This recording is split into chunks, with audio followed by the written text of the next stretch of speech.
This microphone is just for the camera in the back, and so I'm going to talk loud. There's no amplifier. There's a lot of people here. How many of you grew up in one of these? I call them communities, but they never were communities. They're mostly just a collection of rooming houses and saloons and hotels that grew up around the various factories and whatnot on the south side of the Carquinez Straits. But how many of you here from Port Costa? Veronica Crane, she co-wrote the Port Costa book with me. And Rob, how do you say your last name, Rob? Garbarino. He said he moved to Port Costa in 1971. I was 11 years old, and I never met him. I thought I knew everybody in town. He was always just a name to me. I was never able to put a face. What's their name?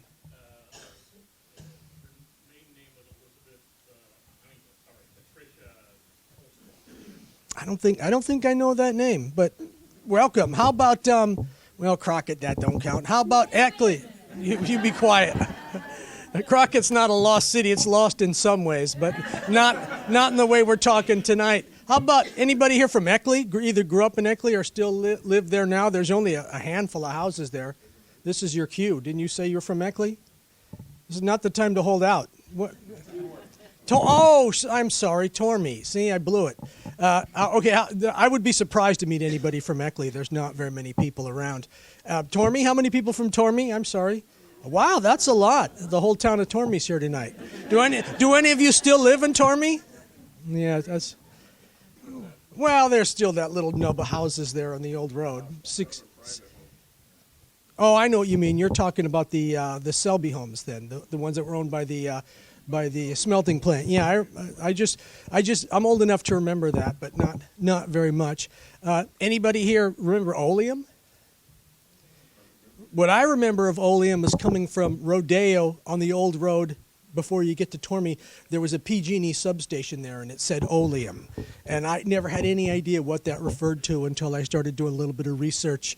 And there was a little community there that was a company town, essentially, Oleum. And then if we move a little farther, Hercules, obviously Hercules is still a place, but not like when the dynamite plant was here. There was a company town there then, but very interesting town. I don't know very much about it, but I see Steve Lawton's here, and he did a book on Hercules, and he knows more about the dynamite works, I'm sure, than I do. But Miriam and I sometimes walk along the waterfront down there where the old dynamite plant used to be, and there's still foundations and a huge mess down there, and occasionally there's a homeless camp that springs up in there. And then finally, pardon me? What about Selby? I'm sorry. My great-grandmother and my great-great-great-grandmother. Oh, nice. My grandfather worked at the plant for about 50 years. He died of asbestosis, but it took a long time to get him. Nevertheless, it's an interesting history that we have here. And I grew up in Port Costa, and so the further away we get from Port Costa, the shakier my knowledge becomes.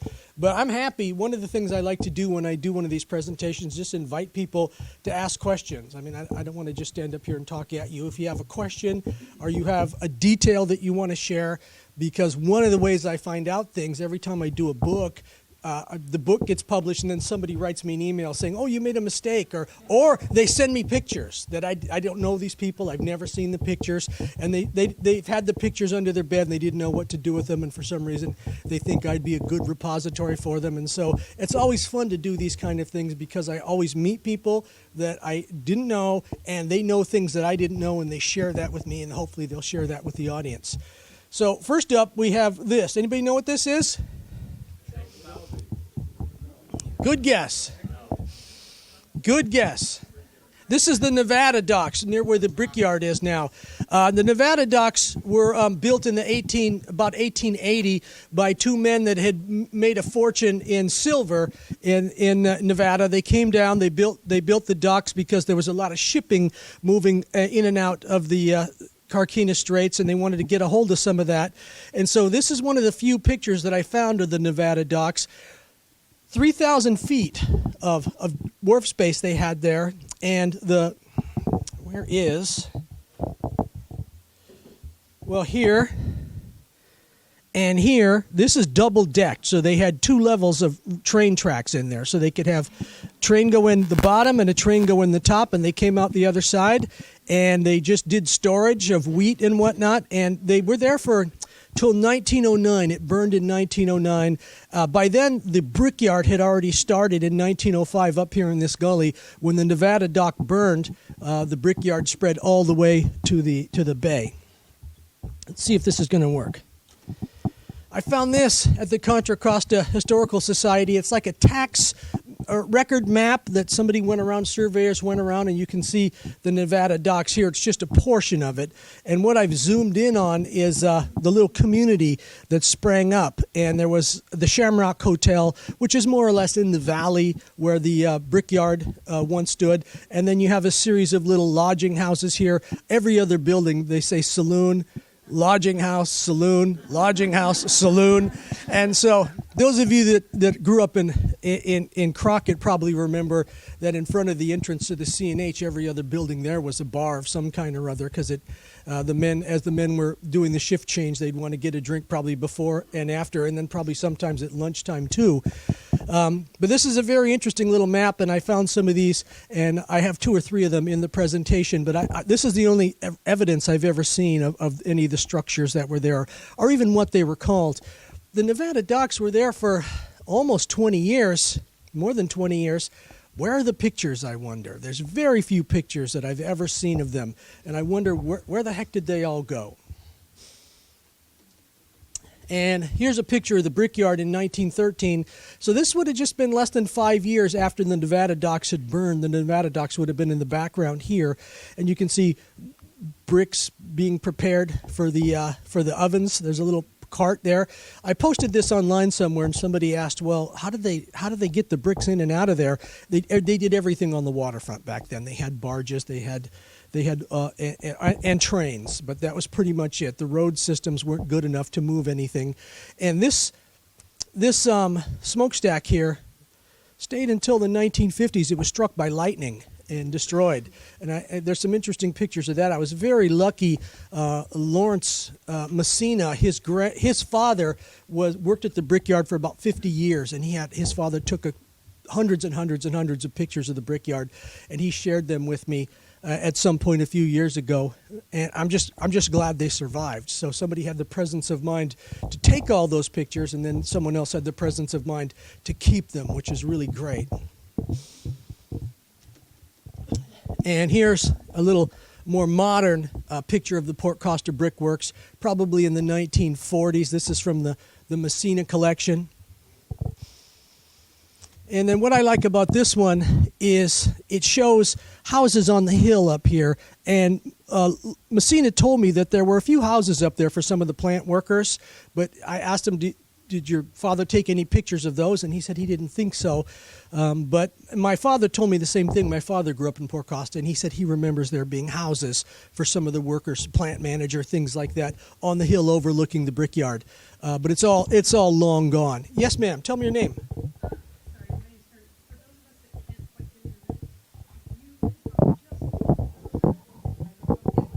Well, the microphone's just for the camera, so it's not amplified at all. It's a prop. I'll do my best. All right, thank you. And here's kind of what the site looks like of the Nevada dock in 1966. I was just a little kid there. There used to be a little fishing resort here that people would go to.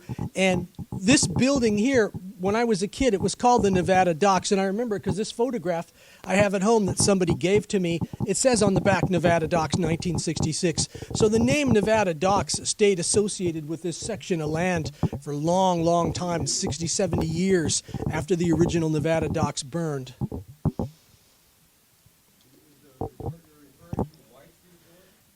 Yeah, there was 2. One was called White's, and there was another one. I don't remember the name. But yes, I remember going there when I was a kid. Yeah. I've never seen them. So that's...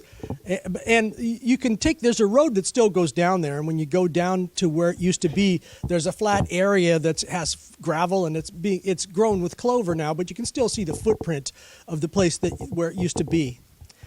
This is the White Star coal bunkers that were probably using black diamond coal at the time. You can see here, here's the end of the Nevada docks. So this would have been before 1909 because the Nevada docks burned in 1909. So now we're moving west towards Port Costa. This is maybe a couple hundred yards east of Port Costa. For a long, long time, these wharves and docks were still there when I was a kid, and gradually they've disintegrated or burned, I guess. That's a sailing ship. Yeah, that sort of helps date it. The sailing ship in the background certainly helps date it.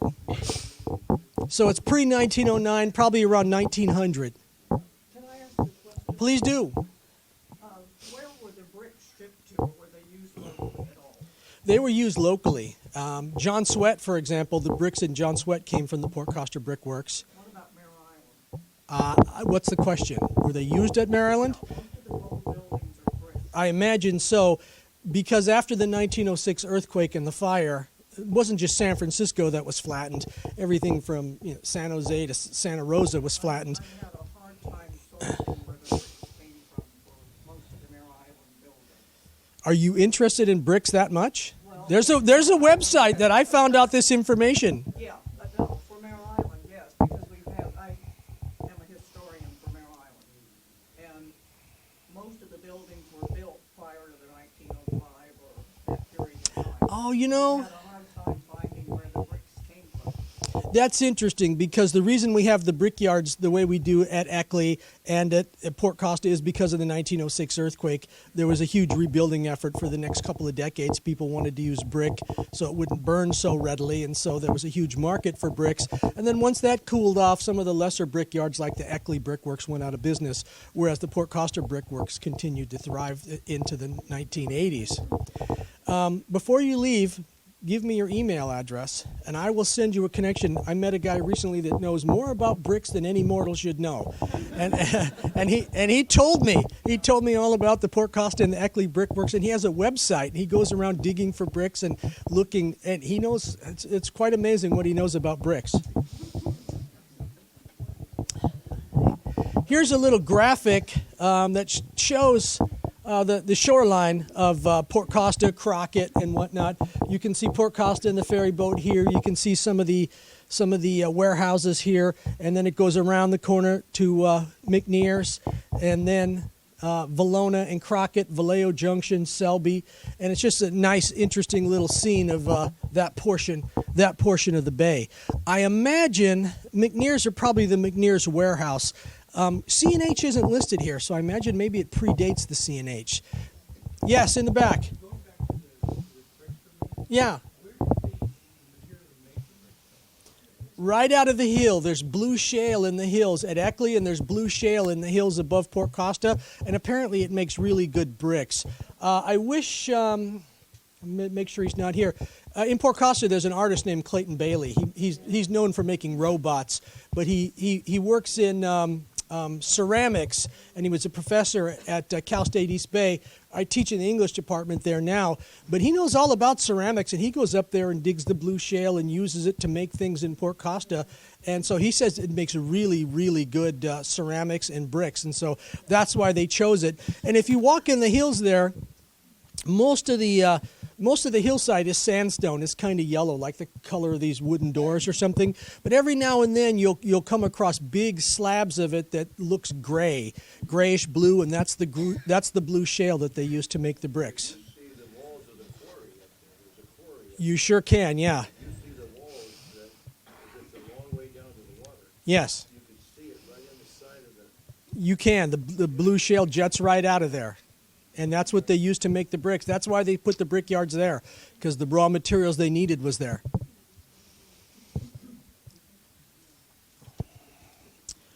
Here is a little detail of the ferry slips in Port Costa.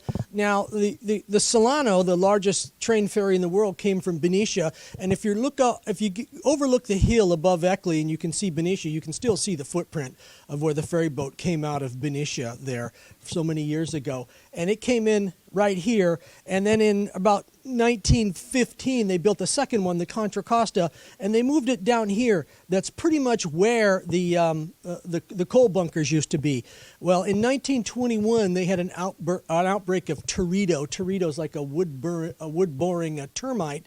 They think it's an invasive species that was transported in the bilge water of a ship that came across the ocean, and it found the Carquinez Straits to be a particularly nice place to set up housekeeping. The water's not too fresh and not too salty, and it started burrowing into all the wooden piles all up and down the Carquinez Straits, and things. Vallejo Junction, the ferry slip there disintegrated and fell into the water. Large sections of docks that owned by the CNH disintegrated and fell into the water. And this ferry slip right here, this arm of this ferry slip collapsed and floated away one day. And somewhere I have pictures of that. And once they figured out what was going on, they were able to treat the pilings with creosote and other things to deter the teredo from eating them. But when they went to rebuild the ferry slip, they rebuilt the second ferry slip right here next to the first one, and that's because the teredo ate the piles that supported Old Port Costa. And once that happened, Old Port Costa went away, and the ferry boats moved in. For a long time, I wondered, well, where did it go? The old buildings, they didn't burn. Well, the teredo got them.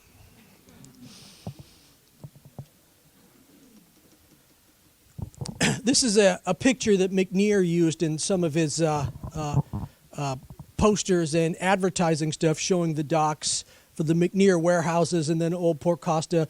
You can see here, this is the mouth of the ferry slip, and then you can see Old Port Costa on the pilings here, and then the town going up into the hills.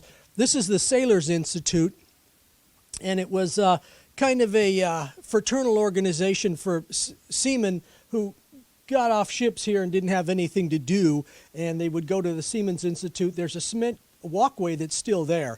If you know where to look. Clayton Bailey showed it to me once. Clayton Bailey spent a lot of time roaming around the hills. And Clayton Bailey once told me, when you're wandering through the hills, he says, what to look for if you're looking for places, look for cultivated plants where they shouldn't be. And he said that means somebody was there and they planted those plants. The houses, the ranches, the farms are gone, but the plants will still come back year after year. And that's been really helpful for me when I wander through the hills. This is a picture of the old Port Costa waterfront. Since Port Costa is still there, I thought the original Port Costa, this would have been the original Port Costa before anything that we know now. This came first. And the Ferry Exchange Hotel is the most obvious one. Most of this was built on pilings. As I said, the teredo ate it, and by 1921 it was torn down and a new ferry slip was put in its place.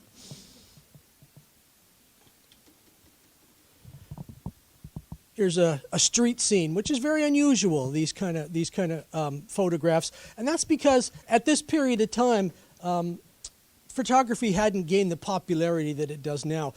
It was hard to do. You needed expensive equipment. You needed to know a little bit about chemistry. It was a few years later before Kodak came out with the little brownie cameras that just anybody could use. Before then, you needed a professional photographer who knew what they were doing, and probably you would have to pay them. And so you don't see a lot of street photography from that period of time. Here's another map that I got from the Contra Costa History Center, and what I like about it is it shows the ferry slip, and then it shows the various buildings on the old Port Costa waterfront, and it says Ferry Exchange Hotel, American Hotel, Port Costa Hotel, and what do you think's in the middle of all that? Yeah, saloon. Somewhere I read in my research, a botanist came from Australia in the 1880s to visit the wheat production facilities in California. And he talks about, at one point in one of his essays, he says, he rides the train from Martinez to Vallejo Junction. And he said, to call that place a town is a mistake. He says, there's one road next to the railroad tracks. Houses are on one side of the road. They're a ramshackled and sad collection of dwellings. Each house has one sign. One sign has one word, and that word is always saloon. So he was not too pleased with what he saw traveling by train from Martinez to Vallejo Junction in the 1880s. Now this I got from Veronica Crane. She took these pictures several years ago and shared them with me. It's really the only echo that we have of the old waterfront Port Costa. In the Port Costa church, it's amazing. I've been to the church many times. When I was a kid, I helped paint the church from my Eagle Scout project as a Boy Scout. I never took 1 second of my life to look at these stained glass windows. I don't know why. They're fabulous. But they were put in, and people, this is a gift of Mr. and Mrs. Dennis Crowley. I think they own the Port Costa Hotel. This is a gift of Mr. Ed O'Neill and family. They owned one of the saloons on the waterfront. Gift of children's sodality. What does that say? Well, there's some missing letters. Maybe it's misspelled. That's what had me confused. But it's very beautiful, and there's more of them too. But I couldn't find. She shared several of them with me, but I can only find those 4. Do you still have them? Well, because I want more. I need to see them again. But that's the only echo of old Port Costa that you can see in current Port Costa on the stained glass windows in the church. It's really worth seeing. Do they still have services in that church on Sunday?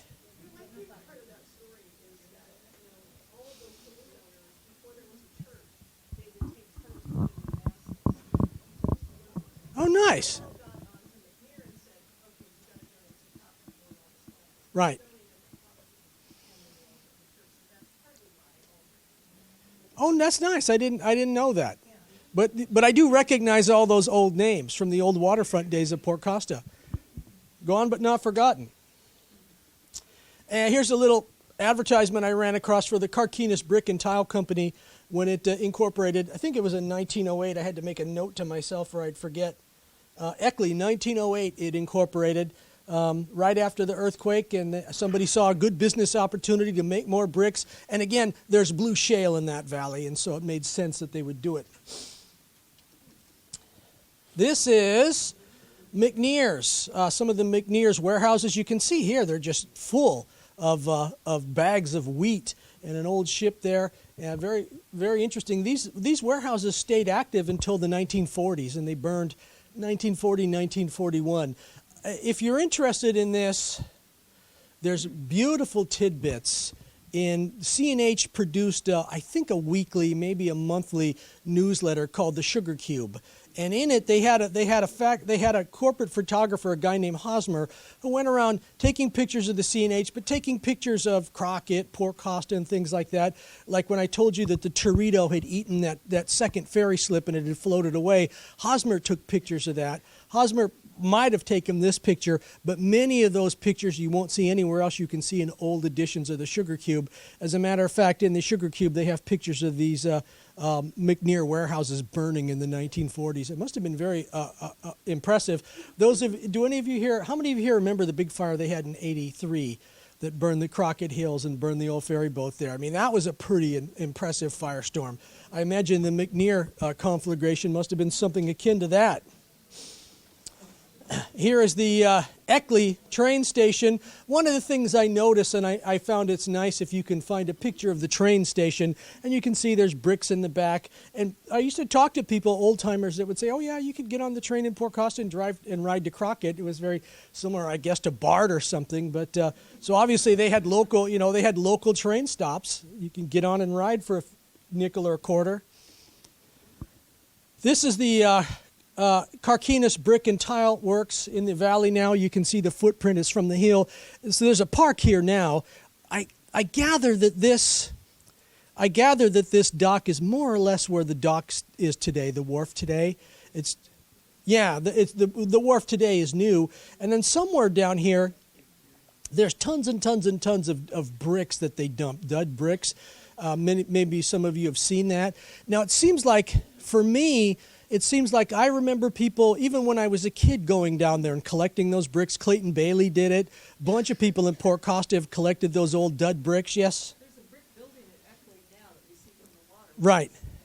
That's part of the old brickworks, but I don't think it's here yet. Yes, sir. A friend of mine, Ed Thomas, used to wheel those out, and he said they were the clinkers. Right. The ones that twisted from too much heat. Right. Yeah. Well, people will go down there and fill a backpack and hike them out of there, and they use them for paving stones and whatnot. But the thing of it is, I can remember people doing that since I was a kid. And in my mind, that pile doesn't seem any smaller than it ever did. Well, I can't account for that. Maybe it's just, age or something. But it seems like there's as many bricks there as there ever was. Here's another look at the wharf and whatnot, and how they would load bricks onto barges and shove them off to wherever they needed them. And then part of there's other facilities down here. There used to be a couple of old houses down there. There was a place, I didn't think to add this to my talk tonight, and it just occurred to me now. There was a place between Eckley and Crockett that was known as Scowtown. Do any of you know or anything about that or remember Scowtown?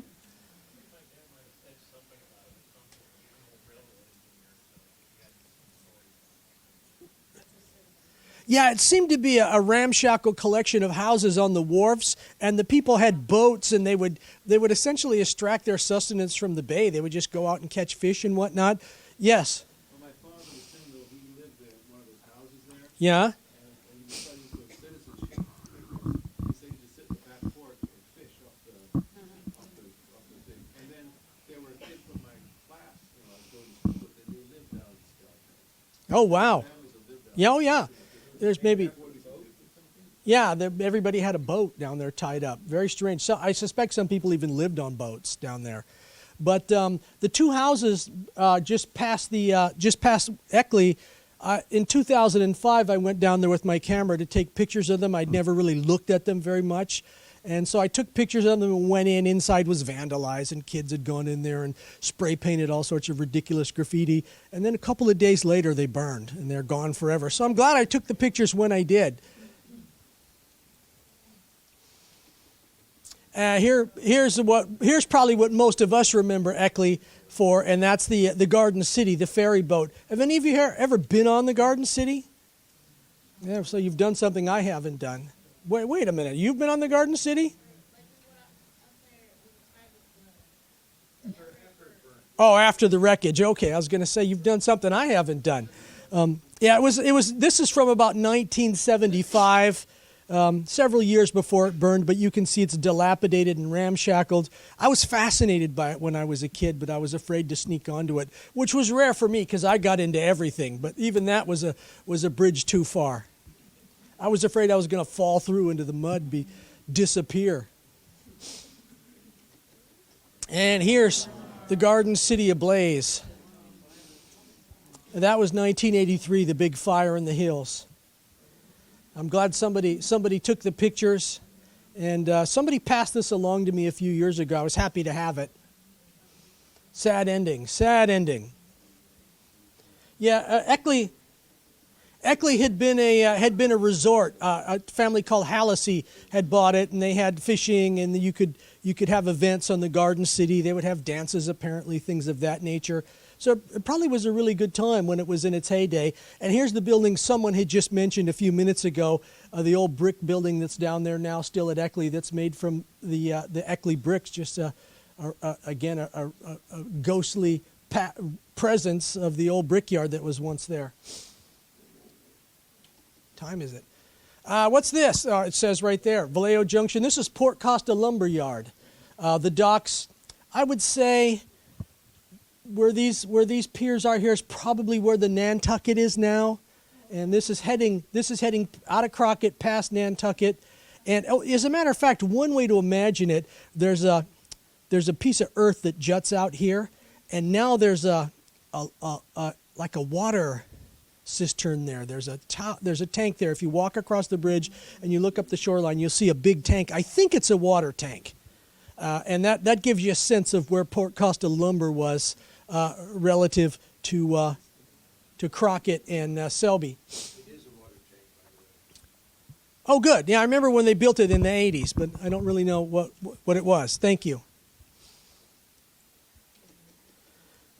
And now we're getting into Vallejo Junction. Here's the piece of land I was talking about where the water tank is. There's the Port Costa lumber yard, and then down here further. At this time, you'll notice the bay goes in quite a bit. This was called Carquinez Bend. And it went all the way around, and then it came back out through here. And then when they built the bridge, they filled it in.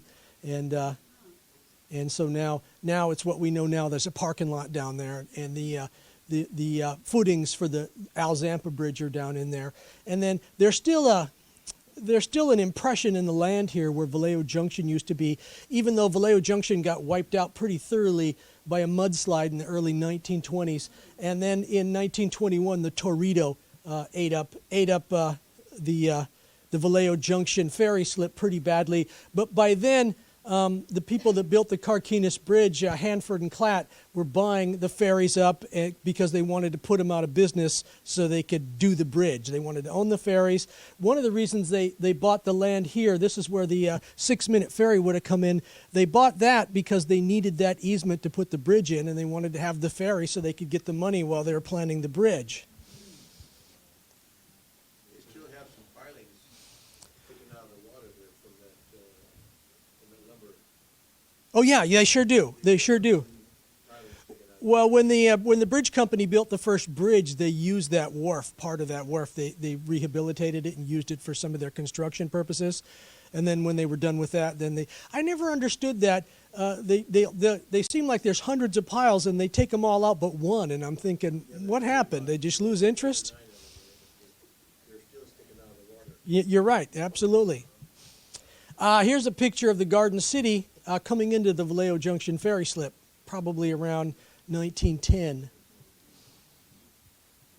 John, the 6-minute ferry went from that slip around to Rodeo? No, the 6-minute ferry went from the slip right under where the bridge is now, right to where the Maritime Academy is now. If you know where the Maritime Academy is, where the ship is, that's why it was the 6-minute ferry. I have a photograph of a sign, 6-minute ferry in Rodeo. Yeah, for a time they docked in Rodeo, but they docked near Selby. It didn't go all the way into Rodeo. And I don't know why they moved. They might have moved it because they needed the space in Crockett for the bridge, and they didn't want to close down the ferry until the bridge was done. That's my thought on that. And then here's a picture from above the hillside looking down at the Vallejo Junction and the ferry slip there. And here's ferries coming out of Mare Island.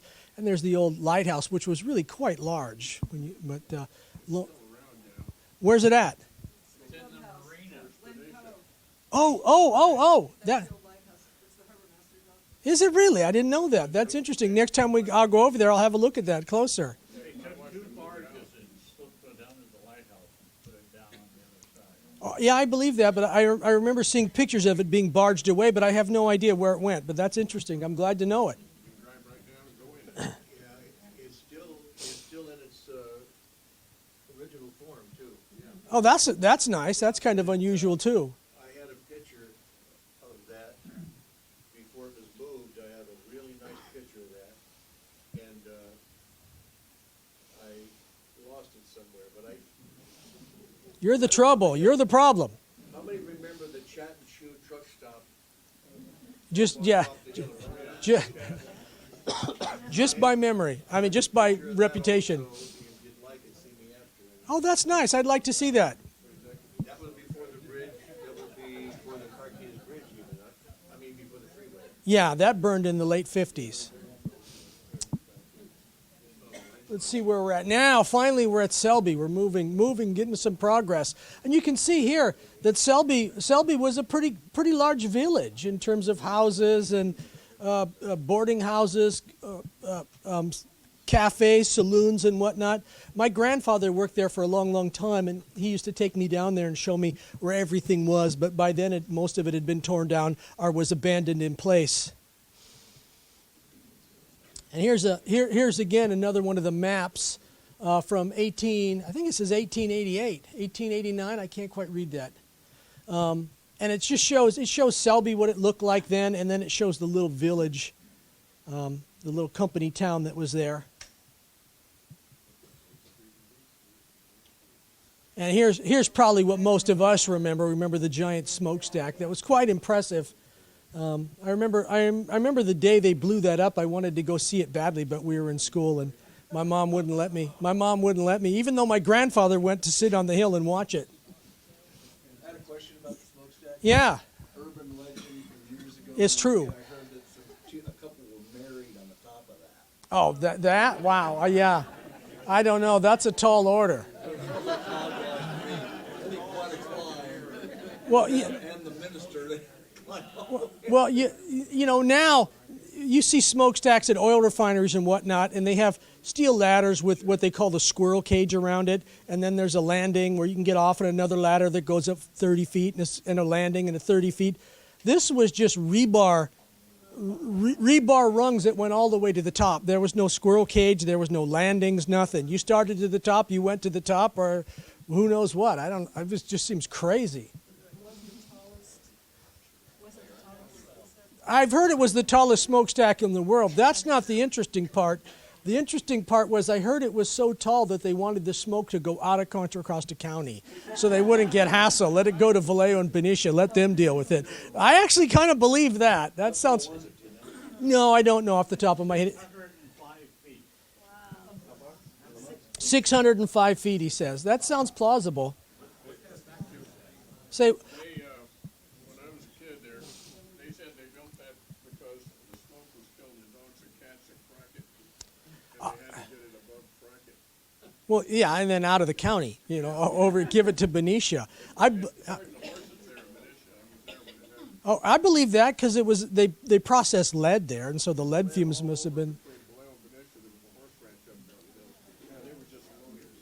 Yeah, people said it was a common ailment that people that worked at Selby at the smelting plant had. They called it being leaded. You just got so much lead in your system, you'd have to go to the hospital for a week or so. Yeah, my grandfather was the same way. Like I said, he died of they advertise it on TV, mesothelioma or something from asbestos. But he lived to be 78, so he got, considering he worked there 50 years, he got off easy. And then here's a picture of the smokestack taking its fall. And you can kind of see here. You can see here the little side. It's got the little rungs that you'd have to climb to get to the top. Can I tell you a story about that? Please do. The left of the picture before. Okay. You see, going to the top of the picture is the direction west. Right. And in 1970, when they decided to close the plant, a lot of the buildings and stuff there tore down. Yes. A lot of the machinery went to Leadville, Colorado. Yeah, because the company that bought American Smelting that bought it, they're still in business. They still have operations in Missouri and whatnot. So I can imagine they just picked up and moved it all away. In Richmond, California, and my dad called me and said, "Get your camera and come up here." Up at Chat and Chew, there was about 25 people watching the stack go down. And you'll see a dark line about a third of the way down. Right here. All right, the day that the stack was blown, the only building of all of those buildings in 1971 is a kind of a long building off just to the right of the picture, which was an administration building. The people who were dismantling the plant were in that building or worked in that building. And when they blew it, they evacuated everybody. But the superintendent who was doing the demo of the whole plant bet the guy who blew the stack that he couldn't hit a fire hydrant in front of that lone building. When the stack went down, about where the black line is there, the stack broke. About a third of it followed the rest of it down. And when the dust cleared, which was, I'm glad they didn't have to breathe that every day. When the dust cleared, there was water squirting. Oh, that's funny. That's very good. Hit that fire hydrant square on.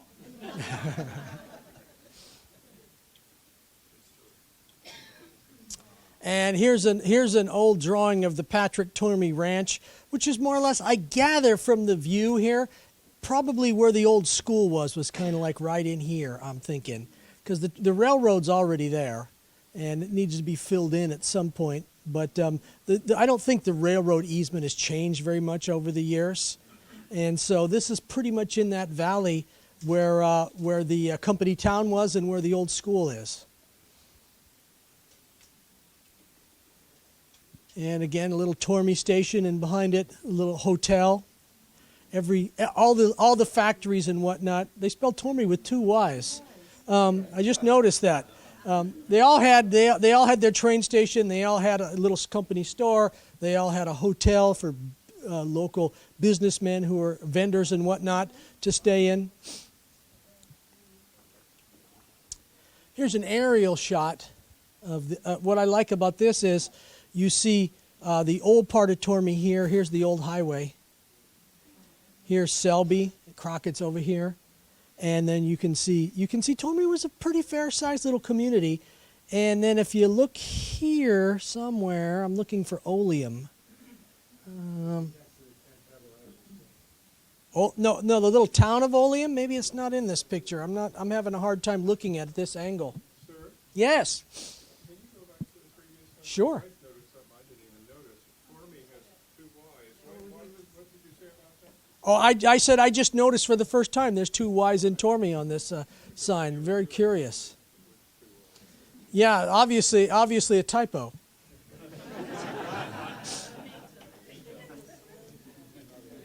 Here's a picture I found of this little part of Tormey. This is where Wicklin Oil is now, if you know where those oil terminals are. Until recently, I didn't even know there had ever been houses there. I have no recollection as a kid of seeing houses there. About the 3rd or 4th house Yeah. Yes. from there is the gate that goes into the tank yard. Oh, I believe that. Sure. Yeah. And so this probably would have been before they had made the freeway, Well, because all the houses were tore down. They were from the gate back. does anybody know, were these private houses or they belong to the smelter? Smaller houses down here on the left Yeah. were bungalows. Right. And across Highway 40, which that is right Yeah. This Highway 40. there was another series of small bungalow houses. Right. When I was 4 years old, we moved into bungalows. So those are the houses that were company houses that they closed in the 70, 71? All the houses that went up the hill, and you see the street going to the left there Sure. toward the back. Right. That's Old County Road. That's Old County Road, and back at the end of that was where Zampa lived. Yeah, Zampa still lives there. I gather what's happening is as people pass away, the oil refinery buys the house and tears it down. So bit by bit, they're going to try to get rid of Tormey. Tormey's on borrowed time. Yeah. And this is the other side. This was the company houses here. I think it was called A Street and B Street. Now here's my question for you. That little community, was it Tormey or Selby? Okay. See, I've heard it referred to both. Selby was the area across the street from the refinery, or from the smelter. Right. Way down there. But the smelter owned these places. Yes, and the rent was terrible. It was about $18 a month. When you say terrible, you mean that in some sort of ironic way? I mean, And every house had an elm tree planted in front of it. And every house was on more than 6.5 feet off of the redwood foundation because they had experienced a lot of floods in that valley. I can see that. The house where my dad put my bedroom. You know it, you know why. Yeah. So there were 50 houses similar to this and one-story houses. Oh, nice. Yeah, I my recollection of this is after they were closed. I remember the houses there, but people were moving out in the 70, 71. They were evicted in 1971. Okay, so that's about when it came onto my radar screen. Palm trees were some of them bigger than that, and they decided one day they had the bugs on them, so they cut them all down and saved them. Yeah. They did, they cut them all down. Yeah, the flooding was mentioned Yeah, There was a socialist teacher. right. It looked to me like it had to be a levee. Yeah. There certainly was a Thule marsh there. So it's marshy ground, and then the railroad built the levee to put the tracks. Sure, I'm almost certain that's true. Now here's what's left of Tormey.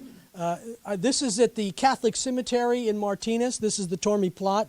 It's been heavily vandalized. That's my daughter. I took her there once a couple of years ago. She was taking a photography class in college, and she said, "Do you know any interesting things we can photograph?" And I said, "Well, let's go to the Pioneer Cemetery and St. Catherine Cemetery in Martinez." And we went to the top of the hill, and I saw all the Tormey graves, and every single one of them has been broken into. People steal the statuary. They've broken into the crypts. I don't know what they would want to do in the crypts. Yes. One time there was a big storm, and they had the bank cut on the Snake Road that went through there, and the graves fell right out on the road. That I believe, because Shut the road off for a while. yeah, I believe that because I was up there once and saw where some mudslides have happened and open graves.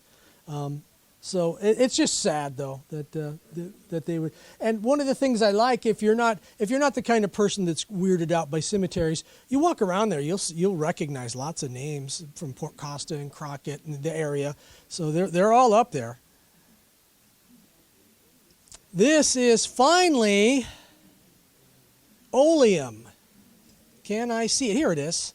Here's the community. You can see there's like a little round here, and there's houses all around it, and there's a little hotel here for visiting people. This is probably in the early 1950s, and so Oleum was probably winding down as a community. Can I ask you one question? Sure. In your writing, you say Oleum was a Standard Oil refinery. I'm pretty sure. 19 Union Oil, maybe. Okay, I believe that. Did I say standard? Well, where did I say that? Oh, were you holding it against me? All right. Well, that's what I like. No, I make mistakes and then people correct me and then I know. I can't find it now. Oh, sir, Yeah. just for interest, that was long before there was something called an EPA. And we remember living in that stormy valley. The main thing we thought of about Oleum was the smell. Oh, I believe that. Yeah. Smoke falling on it. Yeah.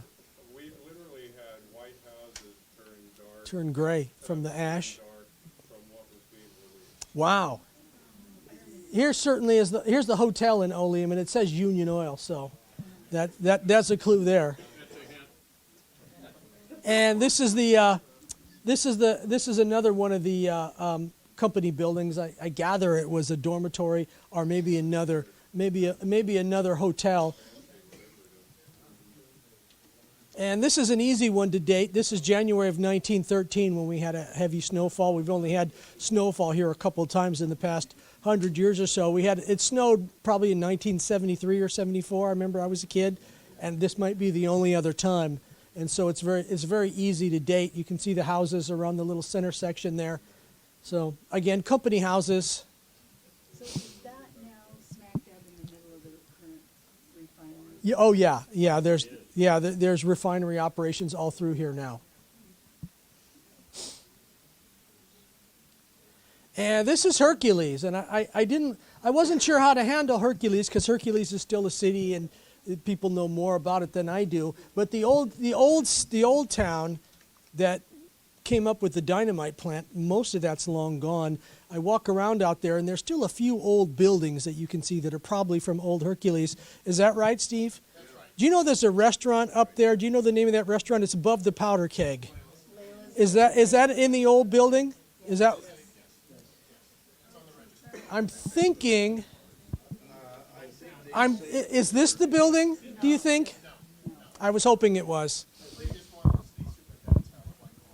Oh yeah, nice. I figured it was somebody fancy. I think they saved about 11 of the original houses. The powder plant built those houses for their employees, Yeah. and they rented them. They rented them out to them. They didn't own them. Right. And then, Well, like in Tormey. yeah, well, in Crockett, C&H built They sold them to him, yeah. buy 'em. Right. And I think they restored about 11 of those, and the rest, yeah. Yeah. You used to Well, hear a lot of explosions come from there, and the windows would rattle in Rodeo and Tormey. oh, I believe that. That back road from the end of Tenet there for the Fernandez Mansion is? Yes. That was the back road that went along the bay, went into the plant. That was the way that the trucks.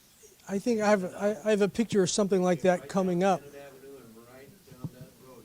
That road's now blocked off. It's no longer serviced. One of the many ferries that serviced the communities of the bay, this one, the Hercules, I gather that's at Hercules, at the wharf at Hercules, near the dynamite plant. This is a recent picture from the 1960s. Here's the river, the little river that runs through central Pinole, downtown Pinole.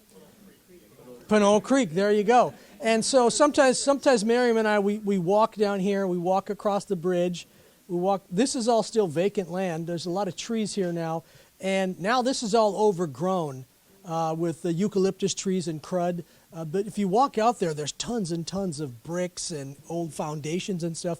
Really gives you a sense of how big the plant was. But when you look at this aerial view, that's a good sized space here, but the plant goes all the way in through here.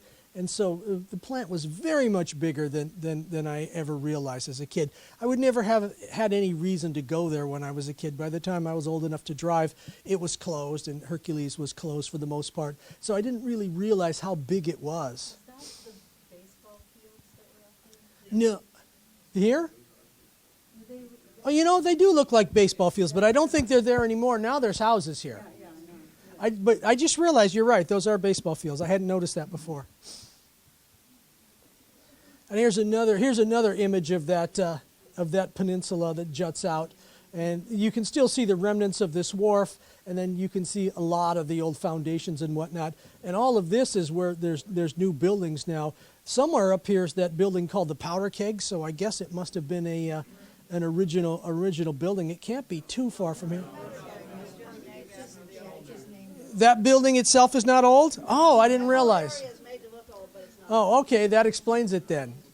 And then somewhere on the hill, there's still quite a big brick building there, but it's all boarded up. Yes. Sure.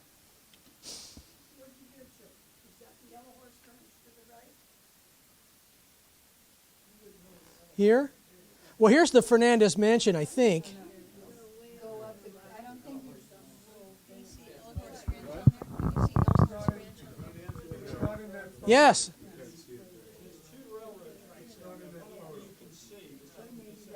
Yeah.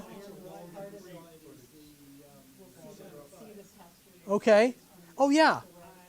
If you know where the station was in Pinole, next to the railroad bridge, still out of town, Mm-hmm. that's where the station was.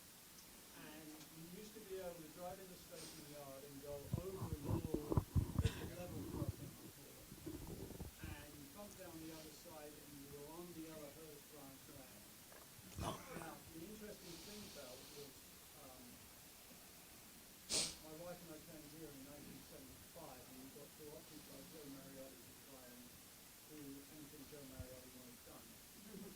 And one of the activities was to try and preserve this wetland, which truly was a wetland.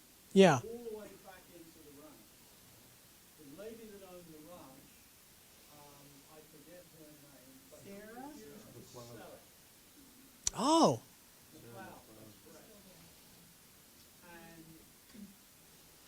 we managed to, through various groups of people, managed to preserve that section of the wetland on inland from the water, that was pointed out. But they built houses on the rest. But because it was wet, they filled it, huge amount of fill, but they couldn't fill Elmhurst Run. But if you go down there today and walk around, you can see this berm that just basically Mm-hmm. leaves the branch 6 feet lower probably. Oh, wow. I hadn't noticed that, but I'll look next time I walk there. And I gather that this would have been Old Town Hercules? Anybody that knows? This pretty much all gone now? Okay, there's still a few of the historical houses? Yes. If you point your thing, okay, well, stop there. Just stop there. Now, if you go, sort of vertical to the right, there's a, no, upward to the right, that's it, yeah. There's a road about there now Oh. that has the houses that were moved, the remaining houses that were existing in the mid-seventies, were all moved down there Yeah. and got into a condition, supposed to be a historical district. Well, yeah, you can still, there's a road here that goes up. There's a little park here now, and then the little restaurant I was mentioning earlier is kind of like right here. Everything else, and the other thing that I remember about it was we were all living in Pinole, and you couldn't live in Hercules Right, because it was all, if you didn't work for the company. right. And we went down there as sort of, a group of activists to the Hercules City Council. And the park manager was one Louis Cossack. And he was also the mayor of Pinole, and all the brokers lived in company houses. And we got up and took our turns to say our piece, and he told us, we don't live in Hercules, it's none of our business, and why don't you just get out of it? Thank you. That's an interesting story. See if we can wrap this up quickly. Giant. The only place I don't know very much about at all, now it's Point Pinole. There's a regional park there named Point Pinole. I knew there had been a dynamite plant out there because there's a road out there called Giant and a road out there called Atlas. And you've noticed that all the powder plants had mythological names, Hercules, Giant, Atlas, that sort of thing. I had always thought that Giant and Atlas were two different places. But it, pardon me? My understanding is Atlas, Giant, and then Hercules. Right, but I thought that Atlas and Giant were two different places, but I think they were just two different names for the powder plant. And then I found this one where it says Giant Powder. I was hoping it was local, but I did some research and it claims it's from somewhere in Colorado. Somebody had bought nitroglycerin and shipped it from Giant. But there's a park out there now, and if you walk to the end where the old dock was, there's a big wharf that goes out into the middle of the bay. It's a great walk. Yes, sir. Apparently before the powder plant was there was a town called Sabrate. That's right. I've heard of that too. This is Croatian influence. Oh, yeah, thanks. I didn't know that part. But very, very interesting. And so the dynamite plant, according to the information at the park, they had bought the patent from Alfred Nobel to make dynamite in the United States. Then how did they wind up making dynamite in Hercules then? If Two different companies. The Giant Powder Company got the patent from Nobel. Hercules was the California Powder Works in Santa Cruz. They stole the technology and oh, good, the American way. so Giant continued to produce actual dynamite. Hercules, the California Powder Works produced a product called Hercules Powder, which was the stolen formula for dynamite. Oh, Both of them, the original powder, the original high explosive plants were in Glen Park, San Francisco Bay, out by where the Oleum Park is.